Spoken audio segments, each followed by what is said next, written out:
Merci. Maintenant, effectivement, on comprend très bien votre offre, comment vous vous positionnez dans l'ensemble du marché. J'aimerais un peu rentrer un petit peu dans le vif du sujet, avoir un petit peu plus d'interactivité.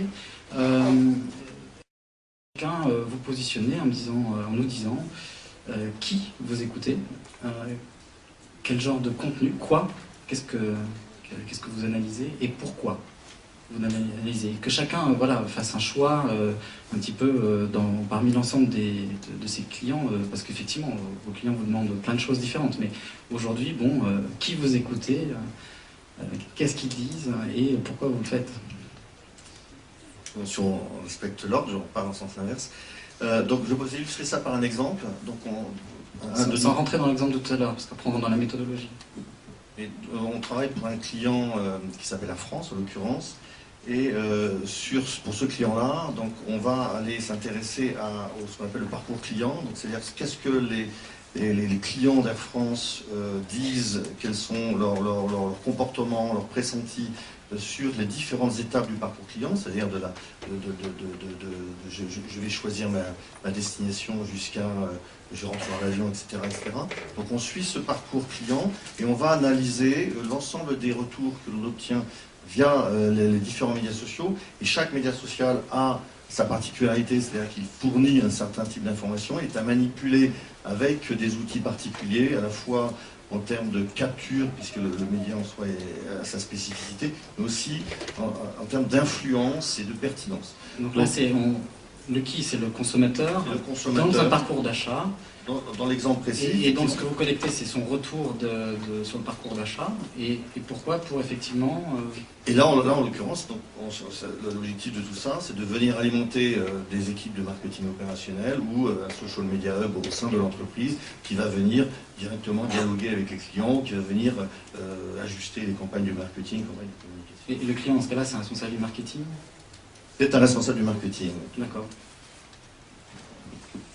Alors effectivement, l'exercice est intéressant, mais très difficile, parce que de fait, par les produits, mais aussi par les interlocuteurs, c'est vrai qu'on traite aussi bien avec des interlocuteurs d'une direction générale ou d'une direction de la qualité, dès lors qu'on est en veille sur des sujets un peu sensibles, avec des directions de marketing études, quand on est sur des études un peu ad hoc, avec parfois même... ce qui commence à arriver de plus en plus chez l'annonceur, des cellules de community management lorsqu'on est sur une mesure un peu plus ongoing avec du dashboard, le fameux buzz monitoring dont je vous parlais tout à l'heure, pour suivre l'évolution quantitative et qualitative d'une conversation. Thierry, je vais faire un choix sur ce qui est le plus porteur en termes de business aujourd'hui. Non, mais je vais prendre comme exemple la fin de ma phrase.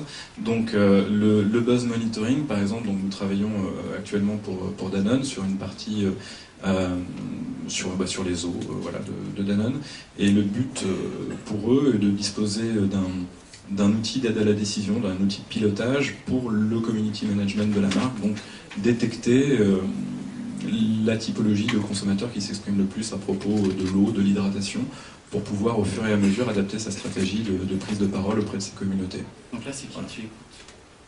Là, de fait, j'écoute les gens qui veulent bien parler de l'eau et de l'hydratation. Donc il n'y a pas de parti pris au départ. Donc c'est les consommateurs, c'est des acheteurs de la catégorie de produits. L'eau en général, et dans certains cas, ils ont cité dans leur phrase des produits de la marque ou la marque. Pas nécessairement les produits, mais peut-être simplement la volonté de s'hydrater, la question de combien de litres d'eau par jour quand je fais du sport ou alors quand je ne fais pas de sport, etc. Je suis une femme enceinte, je suis un senior, je suis un sportif, etc. Donc l'idée est plus de détecter des sphères conversationnelles, et de fait ça peut être aussi bien du blogueur qu'une consommatrice lambda sur un forum de jeunes mamans, ça peut être sur Twitter, Facebook. Et ça, c'est dans l'idée d'aider le community manager. Exactement. À animer la conversation.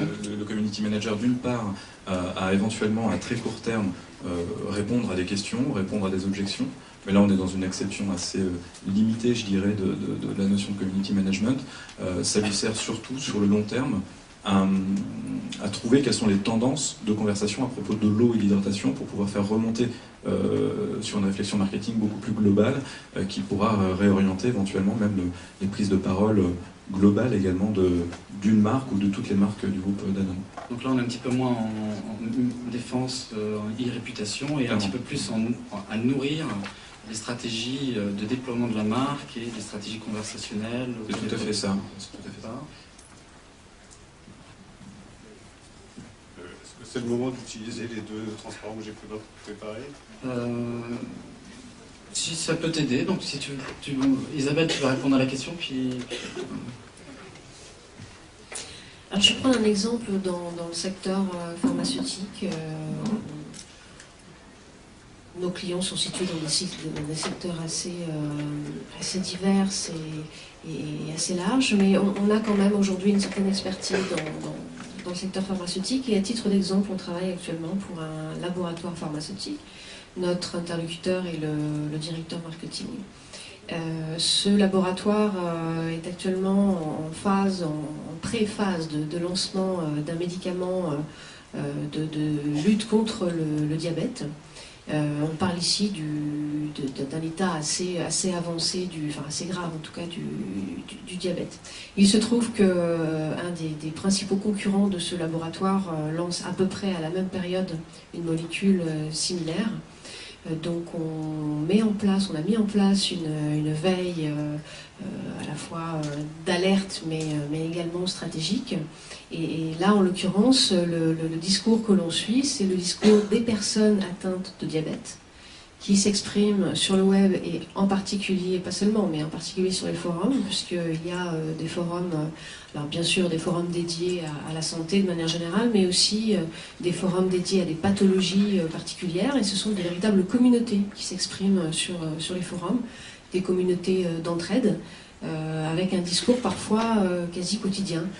Les personnes parlent de la dose lorsqu'elles sont en phase de test, elles parlent de la dose qu'elles ont pris, des effets secondaires, de la manière dont les choses se passent. Et l'enjeu ici, en l'occurrence, pour ce laboratoire et pour son concurrent, c'est effectivement les effets secondaires, puisque il y en a toujours nécessairement, mais c'est d'une certaine manière un petit peu la course à celui qui aura le moins d'effets secondaires, puisque, in fine, le web est un support qui laisse des traces.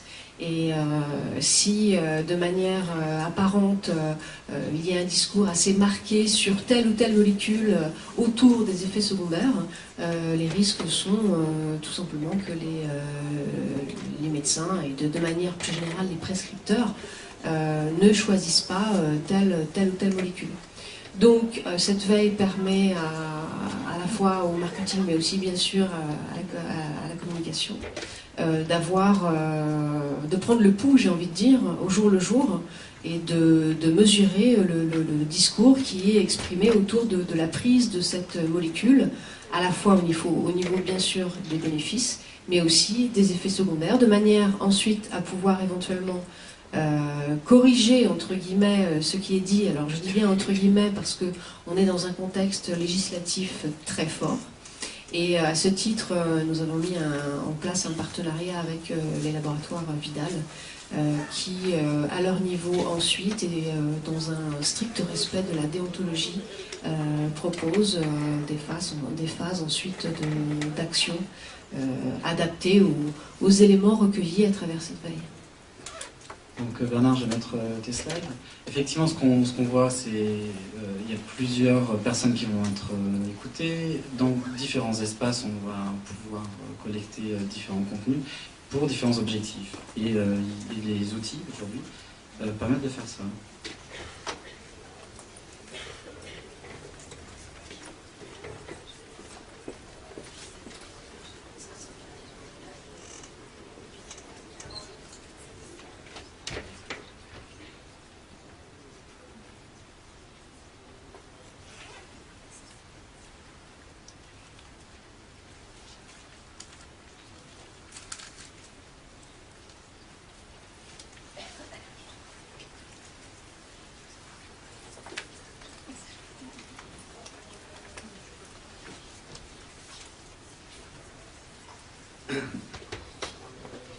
Voilà, donc effectivement, Jérémy m'avait proposé de présenter un petit peu l'architecture d'un système de veille. Il y a un truc qui ne va pas là.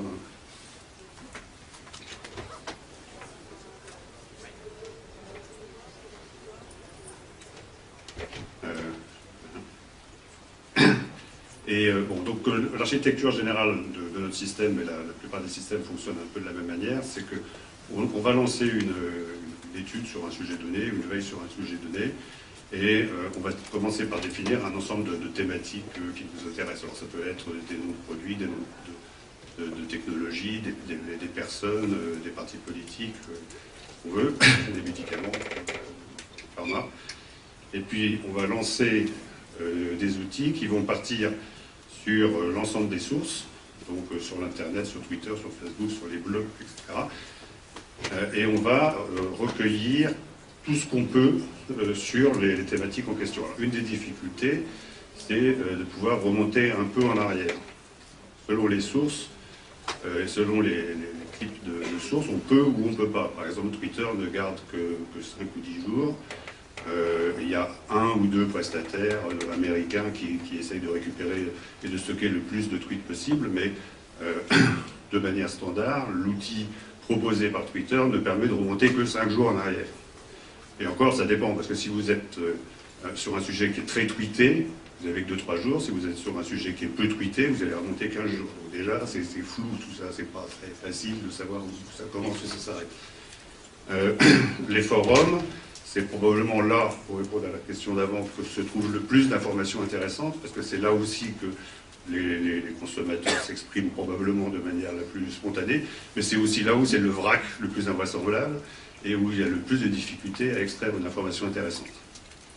Donc la première étape, comme on appelle le crawl généralement, va permettre de récupérer des pages, des messages, mais cette information n'est pas structurée. C'est-à-dire qu'elle est lisible par l'œil humain, mais elle n'est pas lisible par une machine. Et donc le cœur du problème dans notre analyse à nous, c'est qu'il faut transformer ces pages qui sont de l'information textuelle en données.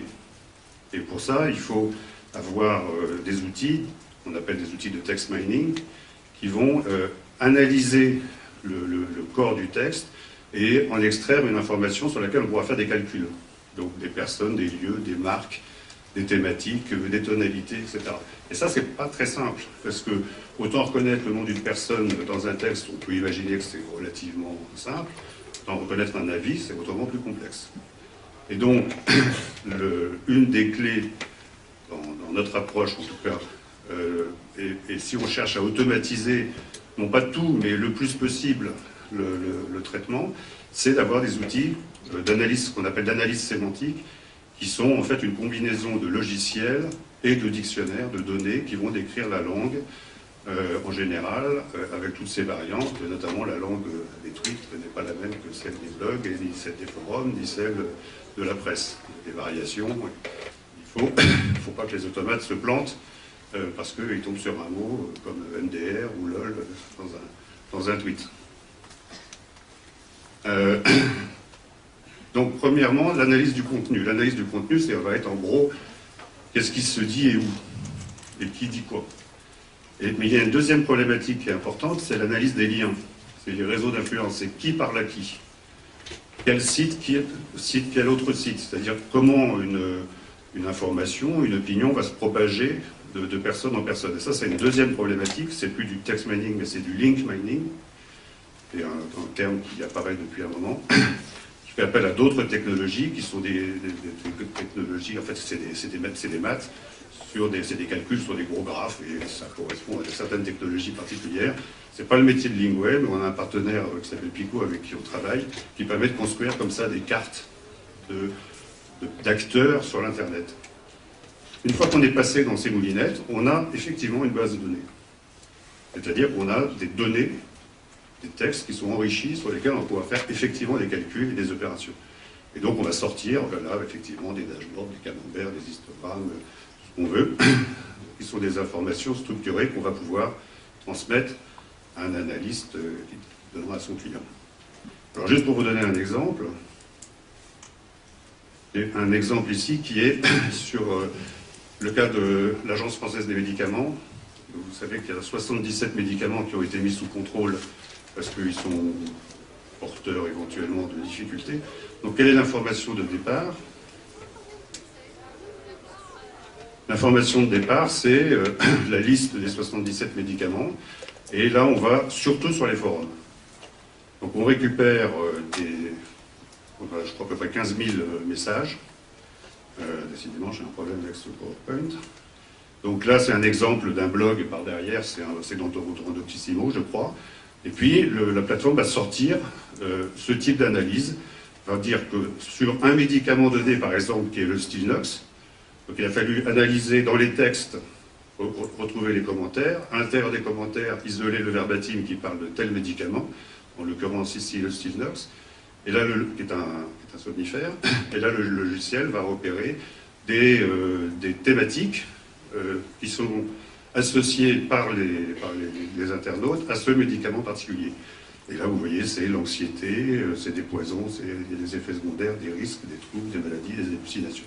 Bon, c'est un peu normal quand on parle de ce genre de médicaments, mais c'est l'exemple là qui donne des thématiques plutôt négatives. Dieu merci, il y a aussi des thématiques positives sur des médicaments.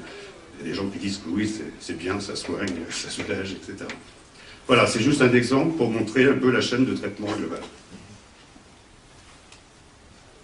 Merci. Donc l'exercice est intéressant au niveau pédagogique, effectivement bien comprendre ce qui se passe au niveau du process global. Est-ce que vous pourriez, peut-être qu'on va commencer par toi sur Spotter, est-ce que vous pourriez maintenant nous parler d'un cas client et à travers ce cas client nous dire exactement quels étaient les objectifs et surtout quelle était votre méthodologie d'approche, comment vous avez travaillé pour répondre aux demandes de ce client? Oui, tout à fait. Alors, pour ne pas être redondant effectivement avec ce qui a été dit, je vais parler de la méthodologie à un niveau un peu plus élevé.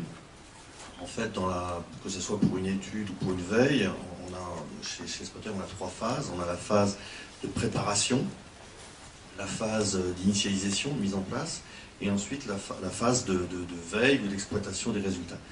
La phase de mise en place, de préparation, est quelque chose d'essentiel, puisque c'est là que l'on va étudier et discuter avec le client l'ensemble de ses besoins, l'ensemble de ses enjeux, quel est l'impact attendu sur la société en termes de décision, en termes de résultats opérationnels. Et dans un exemple que je reprends, qui est celui d'Air France, ça peut aller jusqu'à aller sur place ici notamment à Charles de Gaulle, faire le parcours client, voir que nos analystes aillent voir avec les équipes marketing qu'est-ce qui se passe dans chacune des étapes du parcours client et quels sont les différents éléments qui interviennent, qui vont après être repris dans les conversations qu'on trouvera sur les médias sociaux. Donc cette phase préparatoire est essentielle car c'est là que l'on va réellement mesurer, évaluer avec le client le retour sur investissement, les critères de performance qu'il veut mettre en place pour vérifier que son projet de veille et d'analyse fonctionne. L'idée, c'est qu'il faut aller voir sur le terrain pour savoir ce qu'on va écouter et analyser, c'est ça? Pas systématiquement, mais là en l'occurrence, quand on est sur une problématique d'étude de retour client, mais effectivement, de retour client contre consommateur, c'est de se mettre dans le contexte réel et pour savoir de quoi parle le client, de quoi parle le consommateur dans ces conversations, quels sont les différents éléments qu'il voit lorsqu'il va prendre son avion et lorsqu'il a la satisfaction ou l'insatisfaction qu'il a dans son parcours client, c'est quelque chose dont il est nécessaire de connaître l'ensemble des paramètres. Donc ça fait partie de la phase initiale de préparation d'un projet. Ensuite, dans la phase qu'on appelle de mise en place ou d'initialisation, on va définir là ce qu'on appelle le scénario de veille, c'est correspond aux requêtes que l'on va appliquer, on va définir le panel de sources. Quand on parle de médias sociaux, la problématique de panel de sources est une problématique importante. On a encore besoin de panels, c'est-à-dire qu'on a besoin de faire une sélection de sources tout simplement pour connaître la représentativité de ces sources, l'influence de ces sources, et si on fait des métriques, si on fait des mesures, vérifier qu'on a une mesure toujours homogène. Mais par contre, les médias sociaux étant beaucoup plus fluctuants, beaucoup plus mouvants que les médias traditionnels, on est obligé d'associer à ça quelque chose qu'on appelle chez Spotter l'open web, qui est un système de veille tout azimut pour aller repérer toute source naissante, toute évolution dans l'environnement qui nous demanderait de rajouter des sources dans le panel ou d'enlever des sources dans le panel. Donc là, en fait, on n'écoute pas le web en entier, il y a une sélection de sources pour chaque besoin du client. Alors on garde ces sources-là. On écoute le web pour repérer toutes les sources qui sont pertinentes et qui sont influentes, mais par contre la mesure, si on veut avoir une mesure qui soit représentative et qui soit constante, se fait sur un panel. Donc à l'image de ce que l'on fait traditionnellement dans les études et les enquêtes. C'est notre option. Par contre, ça ne veut pas dire que le panel se réduit à une dizaine de sources. Il peut y en avoir des milliers, des dizaines de milliers. Mais par contre, ce panel, on en est sûr, on sait la validité, on sait l'influence, on sait la représentativité de ces sources par rapport à la population qu'on veut observer. Et puis donc dans cette phase d'initialisation, donc on choisit donc ce panel comme je viens de le dire, on choisit les requêtes, donc les scénarios de veille, et on choisit une grille de qualification et d'analyse. On demande au client quels sont les critères sur lesquels il veut mesurer. Supposons que la mesure soit une mesure de satisfaction ou d'insatisfaction du client au cours de son parcours, et bien quels sont les critères importants pour lui qui vont correspondre derrière à ses habitudes de travail dans son processus décisionnel marketing. Donc c'est les critères d'analyse, les critères de mesure sur quelque chose qui sont discutés avec le client et qui seront après intégrés dans le modèle pour pouvoir fournir les tableaux de bord dont j'ai parlé tout à l'heure. Et puis la phase suivante est la phase de suivi. Donc le système fonctionne, il fournit des rapports, il fournit des tableaux de bord, il alimente une plateforme. Ça ne veut pas dire là qu'il n'y a plus d'interaction entre Spotter et ses clients. Nous maintenons un contact. Pourquoi? Parce que d'abord les besoins du client peuvent évoluer, mais aussi parce que l'environnement évolue fortement, donc les médias sociaux évoluent fortement. Donc on a besoin d'une réactivité très très forte sur l'évolution de la grille, des panels, de tout ce qui correspond, tous les éléments fondamentaux du système de veille et d'analyse. Essayez de rester bien sur un exemple. Facile. Alors, un exemple assez particulier, une marque de grande conso dans le food qui a, il y a quelques mois, changé de logo et qui s'est fait malmener par ces communautés de fans qui n'ont pas apprécié le nouveau logo et qui n'ont pas apprécié surtout que la marque change le logo sans leur en demander ni l'autorisation ni l'avis sur ce logo. De fait, nous n'étions pas encore prestataires pour cette marque, mais d'un point de vue purement community management, le travail effectué n'a pas satisfait les communautés et le client a décidé de faire appel à nous, un peu comme des pompiers volants, pour, d'une part, et là je rentre dans la méthodologie, analyser concrètement l'impact de ce mini bad buzz qui était en train de naître. Donc là, d'un point de vue méthodologique, très rapidement, il a fallu adapter notre approche traditionnelle. On a rencontré le client, on a vu avec lui concrètement les raisons de ce changement de logo, on a vu quels étaient les indicateurs, et là ils ne sont pas difficiles à deviner, qui pour lui comptaient sur une mesure de la portée de ce bad buzz, donc concrètement le nombre de mentions sur l'ensemble du web qui citaient ce changement de logo et qui le critiquaient ouvertement. Donc on a vu avec lui quel plan d'attaque nous allions mettre en place en termes d'indicateurs à suivre. Comment nous avons suivi cet indicateur? Tout simplement en commençant par aller chercher sur l'ensemble du web toutes les sources qui parlaient de ce changement de logo, donc pour avoir une première brique quantitative, pour pouvoir quantifier le volume, si vous voulez, de conversation lié à ce changement de logo. Est-ce que c'est un volume suffisamment important pour s'en inquiéter et mettre en place un dispositif de veille, ou est-ce que c'est une tempête dans un verre d'eau et ça va se calmer tout seul? Ensuite, nous avons identifié parmi l'ensemble de ces sources qui parlaient de ce changement de logo et de façon plutôt virulente, les sources plus particulièrement actives et virulentes que nous avons placées en veille, et nous avons identifié parmi ces sources une source Facebook en particulier, la page de la marque sur Facebook, qui était l'élément moteur, si vous voulez, de cette conversation négative. De fait, une partie de ces sources placées en veille, car particulièrement active, donc il fallait absolument suivre ce qui s'y disait pour voir si ça allait beaucoup plus loin ou si ça se tassait. Et en parallèle, une veille dite ongoing, c'est-à-dire sur l'ensemble du web pour ramasser au quotidien toute nouvelle source qui arriverait et qui prendrait part à la conversation.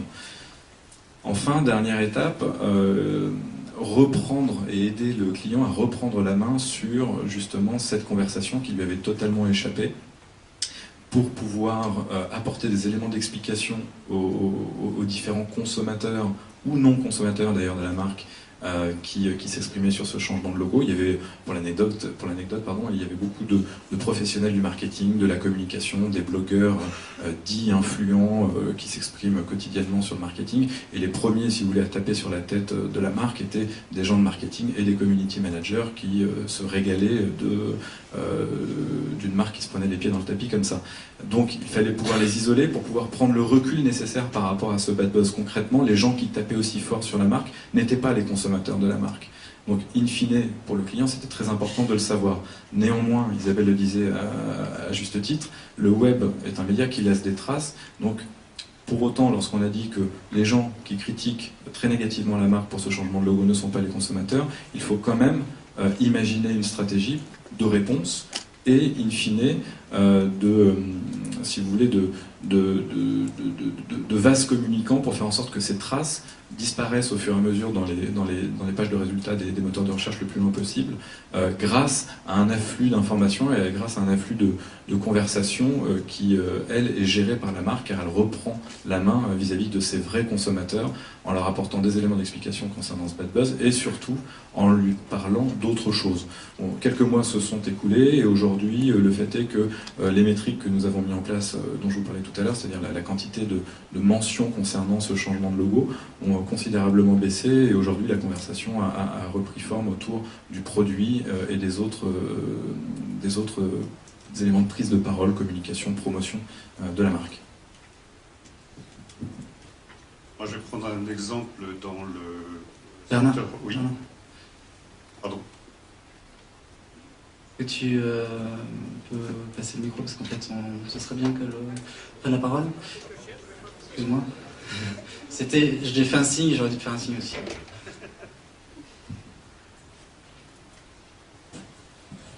Oui, donc on souhaitait vous parler d'un brief un petit peu particulier qu'on a eu d'un client. Tu peux, si tu veux, dès maintenant démarrer en début d'année, en avril 2011. Une compagnie que l'on va appeler la compagnie Cruise, qui est spécialisée dans l'organisation de croisières, souhaitait mettre en place une campagne d'IRP dans un contexte de festival lié à son secteur d'activité. Donc la question qui se posait était, d'une part, comment fait-on une campagne de relations publiques en soi, somme toute, c'est relativement simple, ou en tout cas on sait comment faire. Une campagne d'IRP, c'est peut-être un petit peu moins, les pratiques ne sont peut-être pas encore complètement installées. Et donc la question qui se posait était comment opérer et qui contacter sur le web. Donc ce qu'on a proposé dans un objectif, ce qu'on a proposé à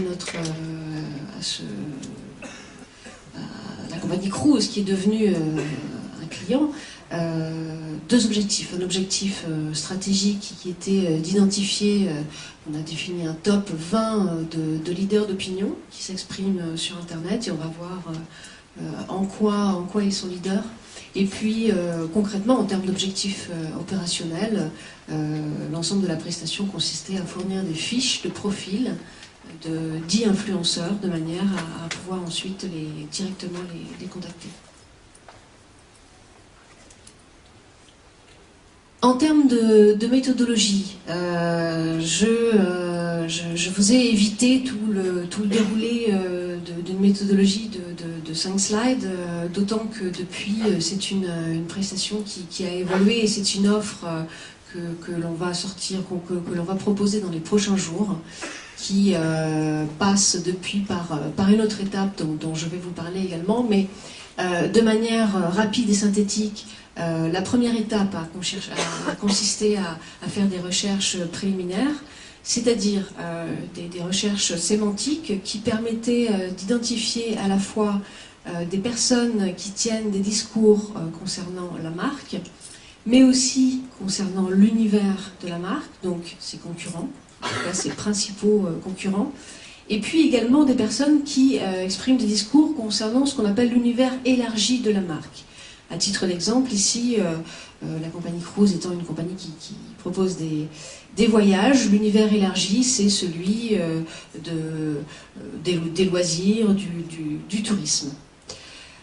Ensuite, bon, là c'est un petit peu de la cuisine, on collecte les liens, il y a un travail assez fastidieux, puisque on parlait tout à l'heure du web et de cette masse d'informations, j'irais peut-être pas jusqu'à dire une poubelle, mais en tout cas, oui, il y a vraiment de tout sur le web, donc il y a un travail de tri qui là ne peut être que manuel, que humain, à travers une sélection des liens pertinents, et c'est là qu'on arrive à l'étape 3, pour constituer une première base d'influenceurs. Alors vous allez me dire sur quels critères? Sur des premiers critères d'influence, des critères... différents critères. Bon, je ne peux pas non plus tout dévoiler, mais évidemment, ça passe bien sûr par le ranking Google de la page, si la personne tient un blog, de son blog, mais pas seulement, bien sûr, puisque on estime qu'un influenceur est une personne qui tient à la fois un blog et un compte, qui a également un compte Twitter. Pourquoi? Parce qu'on estime que avoir un compte Twitter, ce n'est pas suffisant, et que le blog a la particularité d'être soit un expert, soit un amateur, et de s'exprimer autour de connaissances, autour d'une certaine expérience et de connaissances, d'opérer des recherches et de publier des articles au sujet de ces recherches. Donc l'e-influenceur est aussi un rédacteur qui prend le soin et le temps de rédiger des articles de fond, des articles de qualité, mais qui sait bien sûr aussi utiliser tous les outils aujourd'hui à notre disposition pour faire un travail de présence et d'influence sur Internet. Voilà, donc ensuite la dernière étape est celle de la qualification de la base, selon, on est aujourd'hui à 18 critères, à la fois quantitatifs et bien sûr qualitatifs, qui nous permettent d'obtenir un classement. Sur un domaine précis, bien sûr, hein, il n'y a pas dans l'absolu, il n'y a pas d'e-influenceurs dans l'absolu. Il n'y a que des e-influenceurs dans des domaines très, très spécifiques. Merci. Excuse-moi, j'avais encore juste une... La 4 Oui, la slide suivante. Je suis en train de penser à ce que j'allais dire après et je pensais que c'était arrivé au numéro 4. Non, elle est Ah oui, donc oui, j'avais quand même bien sûr. Voilà, elle est intéressante parce que ça permet de se représenter quel est le livrable. Donc 20 fiches qui globalement... bon, celle-ci est fictive, bien sûr, mais 20 fiches qui se présentent globalement comme ça. Donc avec le nom, alors on est soit sur une source, soit sur une personne, et le produit que l'on va lancer, la prestation que l'on va proposer dans quelques jours, concerne uniquement les personnes, les e-influenceurs qui sont des individus, et non pas des sources. Donc une personne, à minima, tient à la fois un blog sur son métier, sur son expertise, sur une passion, autour de laquelle il a certaines connaissances, qui a bien sûr aussi un compte Twitter, et souvent plus que ça, parce que les influenceurs maîtrisent vraiment très bien tous ces outils. Donc voilà rapidement le type d'informations très pragmatiques, très opérationnelles, qui sont livrées à nos clients, et donc avec des conseils, un résumé de la personne, de son activité. Quand on a des éléments qui le permettent, on indique également un mode d'approche, la manière, ça peut être un sujet. La personne peut avoir un sujet en particulier de prédilection qui peut être une manière d'approcher cette personne. Et puis bien sûr les éléments trouvés sur le web, le web strictement visible. Là, on est bien d'accord, on ne va pas chercher des informations qui seraient... secrète ou qui serait... En tout cas, c'est vraiment ce qui apparaît sur le web visible. Voilà, je vous remercie. Donc, en vous entendant parler, ce qui est assez intéressant, surtout dans le cadre qui est le nôtre aujourd'hui, qui est le CEMO, c'est que vous utilisez des méthodes traditionnelles d'Institut d'études pour certains, plus clairement que pour d'autres, mais vous reprenez un petit peu les méthodologies, les étapes, il y a vraiment une rigueur. Voilà. Parce que des fois on a l'impression effectivement d'une part que si on avait les outils, certains sont peut-être pas très chers, ou si on utilisait certains outils gratuits, on pourrait s'improviser social media researcher. En vous entendant parler, on voit qu'en fait il y a effectivement une rigueur méthodologique et que cette rigueur méthodologique s'approche de celle des instituts d'études. Après, on ne va pas discuter de qui est la meilleure méthode ou qui les applique avec plus ou moins de rigueur, mais c'est assez intéressant. Alors, moi, j'ai mené une étude auprès des professionnels du marketing, de la com, des médias. J'ai envoyé un questionnaire sur ces professionnels du digital et je leur ai demandé quel prestataire à leurs yeux, était le plus digne de confiance pour collecter des données sur les comportements des consommateurs en ligne. Et les instituts d'études sont arrivés à 7%. Donc aujourd'hui, dans le monde de la collecte de l'information dans le digital, les instituts d'études ne sont pas identifiés comme étant des acteurs majeurs. C'est certainement en train de changer, d'évoluer. L'acteur majeur qui est ressorti de ce questionnaire, où je le répète, il y a 600 professionnels qui ont répondu, c'est les agences de communication. Je crois que dans cette idée-là, il y a le côté opérationnel de l'agence de communication qui aujourd'hui a des outils de collecte qui séduit ces acteurs en se disant bon là j'aurai peut-être une collecte d'informations qui sera proche de mes besoins. Voilà, c'est peut-être une hypothèse à lancer. Est-ce que cette étude, c'est les enjeux des réseaux sociaux dans nos métiers? Vous pouvez la retrouver sur Internet, elle est en ligne. Pour conclure, est-ce que vous pourriez chacun, et on va commencer par Bernard, me dire quelles sont les clés de succès des études aujourd'hui dans Internet et les réseaux sociaux, dans la collecte? Qu'est-ce que vous avez envie de faire passer comme idée principale, idée forte? Alors, côté plateforme, côté outils logiciels, je pense que le facteur clé de succès, c'est l'analyse du contenu. D'ailleurs, c'est bien pour ça que Lingway, qui au départ est une société d'ingénierie linguistique et de text mining, est venu sur ce marché-là. Pourquoi? Parce que je crois qu'il est à peu près clair que, vu que les volumes vont continuer à augmenter quasi exponentiellement, on ne pourra plus envisager de traiter ce qui se dit sur le web à la main. On va être obligé de passer par des outils, au moins d'assistance de message. Donc on va de plus en plus s'aider d'analyse du contenu, c'est-à-dire d'arriver à interpréter les textes qui circulent. Je prends juste un seul exemple, très très très vite. C'est un constructeur automobile qui nous a demandé d'utiliser notre plateforme. C'est un constructeur qui avait des problèmes, il avait pas mal de voitures qui avaient été rappelées, ça arrive assez régulièrement, ce genre de blague. Ça génère un buzz considérable, et ces gens-là ne pouvaient plus, à la main, lire les messages qui disaient des méchancetés sur eux. Et l'instruction du directeur général, c'était « on ne laisse rien passer ». Donc vous regardez tout. C'était pas possible.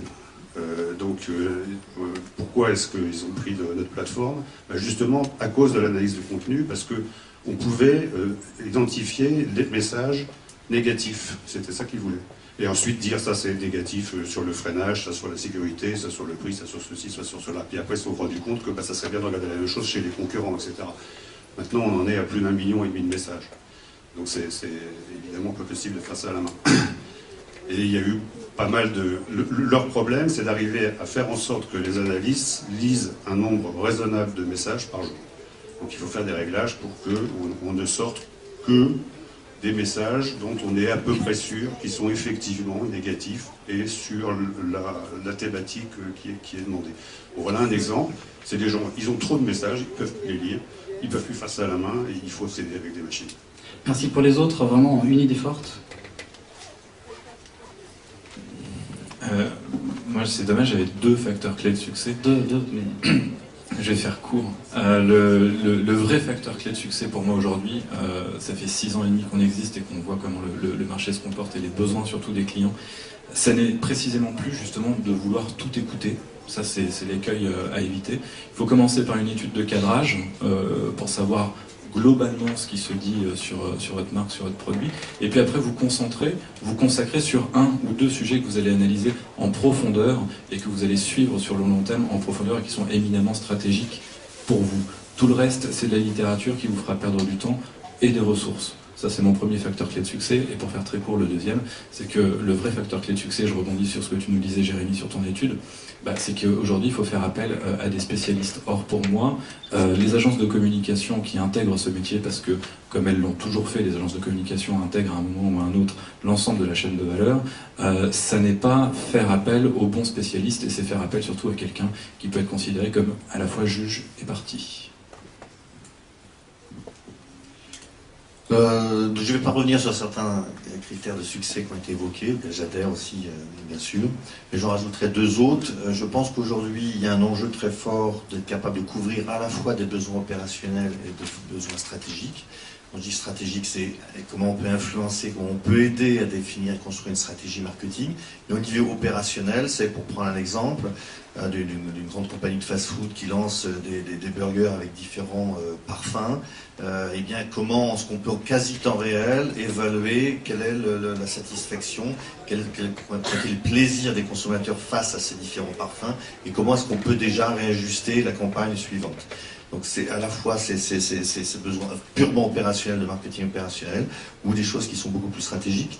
Et la deuxième chose que je voulais rajouter, c'est que ça rejoint ce qui était dit à l'instant, on a de plus en plus de demandes sur un accompagnement de l'entreprise dans la définition, enfin dans l'identification de ce qu'on appelle les best practices, de quelles sont les meilleures pratiques à avoir par rapport à un type de situation sur les médias sociaux, et puis comment est-ce qu'on peut derrière proposer une recommandation pour définir, ajuster la stratégie. Et donc on est à la fois aujourd'hui des acteurs qui assurent la veille et l'analyse, mais on est de plus en plus des acteurs qui viennent derrière recommander, interpréter et recommander sur ce que nous on a pu extraire de cette information. Isabelle, en un mot, si tu veux bien. Merci. Merci. Non, je plaisantais. Non, quand même. On a trouvé ça charmant. J'ai envie de vous dire, prenons notre temps. Je vous apprends rien. Tout va très vite, de plus en plus vite. Les budgets aussi se raccourcissent de plus en plus, et puis un certain nombre d'acteurs naissent sur le marché. Je parle ici, je pense en particulier à des outils qui prétendent aujourd'hui pouvoir tout automatiser et pouvoir remplacer l'humain, la machine par l'humain. Ce n'est pas possible. On ne remplacera jamais un chargé d'études, on ne remplacera jamais les capacités d'analyse humaine. Donc j'ai envie de dire que les clés du succès, ça reste l'analyse, ça reste des méthodologies d'analyse issues, chez nous par exemple, on a des sémiologues, des personnes formées en sémiologie, en sémantique, et on va au-delà. Alors, bien sûr, on va non seulement au-delà de ce que peut faire une machine, ça c'est évident, mais on va aussi au-delà d'une simple analyse de thématique ou de tonalité, et c'est ce qu'on entend à tout bout de champ aujourd'hui sur le marché. Voilà, vous aurez les thématiques, là on parle du corporate, là on parle de la com, et on est bien avancé avec tout ça parce que ça, concrètement, ça ne nous apporte rien. Donc, en même temps, on ne peut pas tout lire, et on n'a jamais pu tout lire, hein, on vous a menti. Donc je pense que les clés du succès, c'est, et là je rejoins tout à fait ce qui vient d'être dit, c'est de trouver le meilleur équilibre possible entre une certaine automatisation, et là je pense qu'une couche sémantique au sein d'un outil de veille est capitale, et bien sûr l'analyse humaine qui ne pourra jamais être remplacée. Donc prenons notre temps et laissons un petit peu de temps aux chargés d'études pour pouvoir faire leur analyse. Merci. Merci.